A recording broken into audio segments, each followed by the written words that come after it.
It should come as no surprise to you that I have a little obsession with orchids. If you've seen any photos recently or any videos around the house, we have a few orchid plants in rotation. Now, the first orchid plant that we had was this one. It was dead. And then my good friend Darryl from Houseplant Journal on Instagram, and if you're not following him, you totally should. He came over and I said to him, it was like an ER room for plants. I'm like, Darryl, can you revive this orchid for me, or is this pretty much dead? And he was the first person who exhibited faith in this orchid's ability to regenerate itself. I put that up on Instagram, everybody got really excited, so we talked about it and we decided, you know what, we're gonna do a full-blown video teaching you how to revive, care for, and enjoy your orchids to their fullest extent.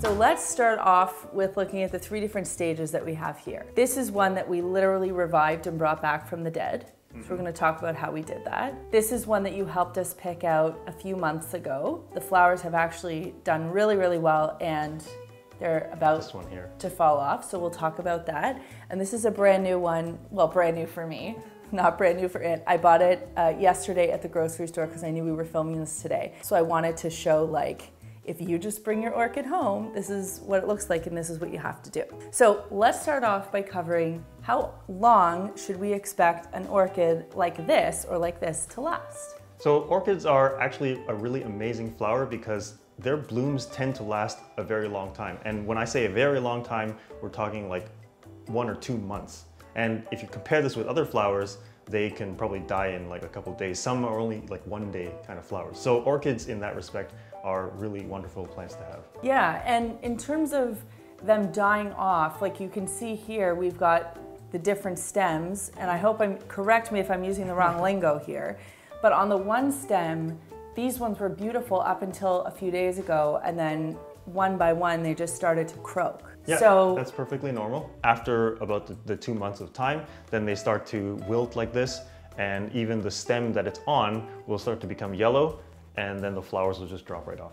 So that's what happened with this one. And what I did, because I remember this from science class, I let the flowers just sit, like the dead flowers just sit in the pot, because I thought, oh, it'll refertilize, which I learned is wrong. And then this was a stem. We should actually just take this out because it's not coming back. Right, this was pretty much dead. And I just left it. And what you were saying to me is that most people, when they buy an orchid, they think once the flowers die, it's toast. Yeah, so I guess because maybe we just enjoy the plant for the looks of it, right? So when the part that we like the most, which is the flower, once those parts die, then, oh, the whole plant seems to be dead, right? But in fact, the leaves here, this is the actual like brains of the plant. It's all down here, right? And when I saw your plant, it looked wilted, but when I can see that the leaves still have some life in them, then it's just a simple matter of like what we did, which was we just re-soaked the pot, and then in terms of the flowers,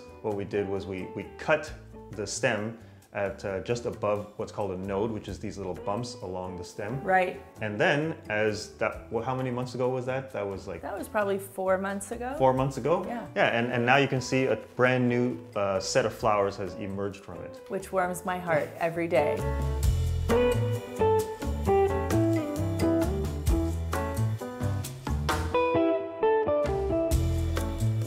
I almost want to name this plant Darryl. I want to talk about the multi-orchid strategy, because I remember you telling me about this, because I have purchased many orchids for friends as gifts, and I'm like, oh, it's a beautiful thing, it'll last a long time, but then you realize once the flowers are off, most people don't know what to do with it. You told me about the multi-orchid strategy, so what is that? So basically I actually got this from my mother-in-law, because what she has is probably like 8 different orchid plants. 2 of them are kind of always, they're in bloom and they sit downstairs on display like on a shelf somewhere, right? And so they, just like this plant here, the flowers last two-ish months. You have them there for display, but once the flowers fall off, then you take them over to a place where they'll do their best growing, which is right in front of a good window. And so what happens is, by the time that those flowers have fallen off, maybe someone else on the roster of orchids will be ready with flowers like this, they can move down to the place for display.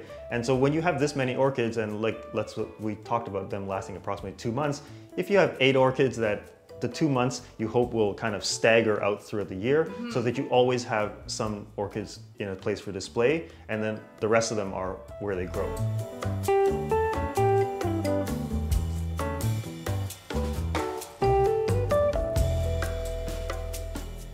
That's so cool. And I asked you this earlier, but this was off camera, so it's really important we say it on camera. How long can these plants last for? Because again, you know, when I got this one and Molly bit the leaf and this thing was a twig, I thought, okay, this is ready for the garbage. I was literally going to throw it out.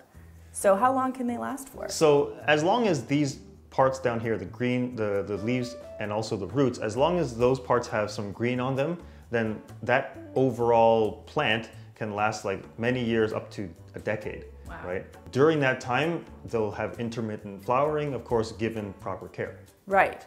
And just to be clear, when you say the roots, you're talking about these little guys here, which yes. I thought were going to be new stems, but you corrected me. Those are the roots. Yeah, so the roots, so everything that comes out of the base of these, of the leaves, you'll see like they look like little tentacles, right? Yeah. So the roots tend to have this kind of whitish green silvery color. Yeah. But when you see a new protrusion that has a top almost like a mitten like this, yeah, that could be the start of a new flower spike like this. So let's talk about getting more blooms from the old spike, because you wrote this down and I think this is such a great concept. This is a perfect thing, and we can even perform the operation right here. Yes, we can. And of course I have my craft scissors and you have like proper surgery scissors. Well, yeah, so the only difference is that pruners, the only difference between scissors. Pruners and scissors are that pruners have what's called a bypass blade, which just means that the blade comes across cleanly from the other blade, right? Instead of craft scissors or something you'd use to cut a price tag off. Yeah. We're gonna cut this old stem off because you said to me, look, there's no point of keeping the dead stuff on. We're gonna leave that for a little longer, and then once it's past its point of enjoyment, you'll let me know where to cut it, and then we're gonna trim. So why don't we bring this one in focus? We'll move this beauty out of the way. You actually told me, you said, you're feeling these leaves, they're starting to feel a little thin, whereas this one still feels very thick and bouncy. So yeah. This is telling you that this one's gonna die soon. Yeah, probably give it another week or 2. Okay, so when we're talking about where to trim it, let's figure out the best place to do it. The original flower spike is like this whole piece here. Right. And what I called the stem. The stem. So, okay. But I think a lot of orchid people call it the flower spike. Okay. So what happens is we're gonna look along the stem and find these kind of knobby things, right? And right. you'll see that they kind of occur in regular intervals all along the stem. Yeah. Or sorry, the spike. I think we should cut it right here. What helped you determine that? So I'm just looking from the lowest flower and then going down towards the next node. So that's, yeah, from this lowest flower down to the node that's here. And you're gonna cut right above the node. Now, will this get taller? No, so what happens is when you cut it here, then what we're hoping for is that a new flower spike emerges from just above the node. Right. And later we can take a look at this one for a closer look, and you'll see that that's exactly what happened. Oh, you know what? You're right, because this didn't necessarily get taller, but it did grow this whole situation over here.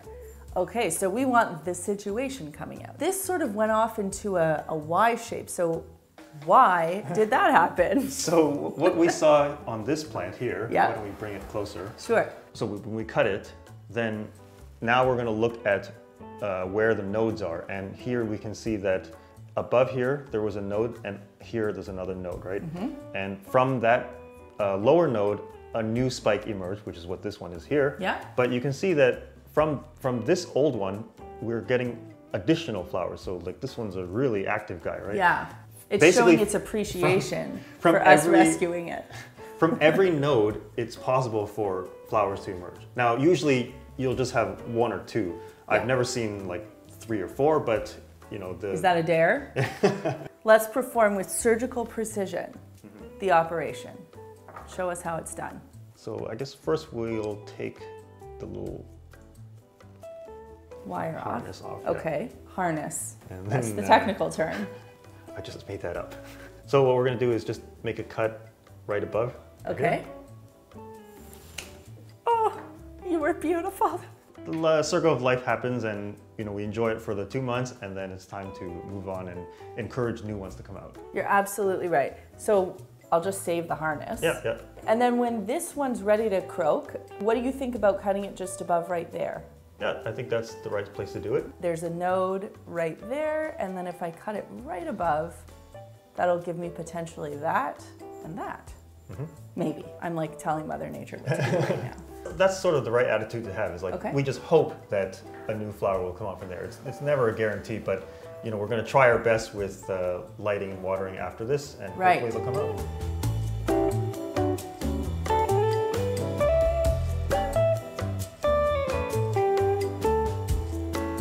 And then when I bought this new orchid, the thing that you kind of told me to look out for were these healthy leaves at the bottom, and I saw some nice green roots. And the other thing that I liked about it is that it wasn't fully bloomed yet. So it told me this had a lot more enjoyment left to it before I'd have to perform the operation. I also wanted to talk about this little card that comes on each plant. Of course, it's not gonna come off easily because we're being filmed right now. It's just fun to watch me struggle a little bit, right? I think a lot of us look at these cards and we use these as gospel, but the thing is, they're actually quite unclear. I know that if I just looked at a card like this, I'd have no clue what to do with it, which is why I'm glad we're putting this video together, because I said in an Instagram post a while back, like, these cards should just be thrown in the garbage because they make no sense. It's often that they try and make the information as condensed as possible, but in the end, it ends up losing a lot of the detail and a lot of the importance of what we're supposed to do. Because none of what we've talked about so far is explained on this card. Let's talk about watering and lighting, because as you can see, I brought my ice cube tray for watering purposes. Really? I thought we were gonna have a drink at some point. This is how I used to water this orchid before you and I chatted about it. I would put an ice cube in there once a week because that was just an old story that I was told, and that was the correct way to water an orchid. That's sometimes on some labels. They have this orchid where they're supposed to water it by ice. Now, I will say this in their defense, that if people just buy the orchid just to enjoy the flowers and they throw it away after the flowers are gone, then doing the ice method will hold it over for the 2 months that the flowers are on. Right. So that's kind of maybe where that idea came from, because it is a lot easier. Yes, put an ice cube. That is easier. If we're gonna think about this for the long term, like you want to keep the orchid for the decade that I said it could last. Yeah, if you have higher expectations. Yeah, then we have to do it properly, watering and lighting. So when it comes to watering, you said to me we have to do an emergency procedure for your orchid. And see, I thought you were supposed to replant it and take it out of this plastic thing, but why don't you tell everybody about this plastic thing and the benefit of it? So the great thing about orchid pots is that when... Orchid pot, again, another technical term that I'm not using correctly. The pot for the orchids. They have these drainage holes in the bottom, and all of them you have different types. Like this is a softer one, and these are like kind of more firm. When we water orchid, we first look for the firmness of the leaves. And I mean, if they're generally like really firm, then that means they're well hydrated. And the other thing we look at is we just look at the soil itself, or the planting medium. Basically, once it's almost entirely dry, then it's time to do the watering procedure. Now, earlier you said it was an emergency procedure, but really it's just the standard procedure for watering an orchid. Okay, I felt like it was an emergency. But I've found, and I know you've told me you can't really go by a schedule, but I found every 10 days to 2 weeks is when I'm now soaking my orchids. We want it to be a schedule, but as long as the conditions are right, meaning that the plant is sitting by the window and getting its adequate amount of light, it eventually becomes a schedule, right? Right. But if we just tell someone a schedule, the problem is they might think that it's therefore always a schedule. Because they're not taking into account the fact that the brighter the light is, the quicker the water will be used by the plant. Right. What we're going to do is we want to first check the leaves and check by observing how dry this potting medium is, right? And so for an orchid, when the potting medium is almost completely dry, then it's time to water. And the way that we water is, because they also give us these outer pots which don't have a drainage hole. So what you do is take it over to the sink, fill the pot with water, and I like to fill it right to the bottom of the leaves here. Yeah. Let it sit there 10-15 minutes. Yeah. After that, we'll just gently take out the orchid, yeah, and toss out the excess water. Yeah, and then I just let it sit over the sink for a minute or two and drip dry. Yeah, and then put it back in. And that's it. And that's it. I think you were telling me as well, orchids are one of the few plants that really do drink from the bottom up, which is why we have to soak them. They like that all of their potting medium is moistened, so that's why even just putting that ice cube on there, we're really not soaking everything entirely, right? That's right. To be clear, regardless of whether there are flowers or not, you're watering it the same way throughout. Okay, now what about light? I'm glad we talked about this last so that we can make sure we emphasize that light is the driver of all plant life. Like, we have to make sure that we get the light right in order for our watering to even do any good for the plant. Or else you get root rot. Yes, that's correct. When we talk about light, humans, we often try and say, oh, well, estimate how bright it is. But what we really need to do is look around us and understand what's in our environment. For the orchids, we want to put them in a spot where they can see as much of the open sky as possible. So as if they have eyes and they want to see the sky. As if they have eyes, they want to see the sky. Well, the leaves want to see the sky. Oh, okay. Not the flowers. Forget you guys. When you put them there, then the second thing you want to consider is how many hours of sun is striking the plant directly. Now, with orchids, I've seen them be able to tolerate 2 to 4 hours of direct sun. Okay. This is really the key, is that they want to see open sky and they can tolerate 2 to 4 hours. So I mean, what I do is I have this right now is sitting by our front hall window and it's done really, really well. It tends to get a decent amount of light every day. And then this one sits by our kitchen window and we just leave that open. It's on a plant stand and it has taken in all the light all the time. Right. So and this guy, that's why it's so productive, right? Yeah. It's we did the rescue and now it needs to produce that energy to get all these flowers to come out, right? Right. Whereas for this guy, you're using it for the display. So over there on the other side of your house, the sun doesn't strike it quite as directly, and also the window's a little smaller. Right. So overall, it's getting much less light than this guy. But we need to judge this by the two things, which is the total visible area of the sky plus the number of hours of direct sun. But in general, I've been doing a pretty good job. Very good.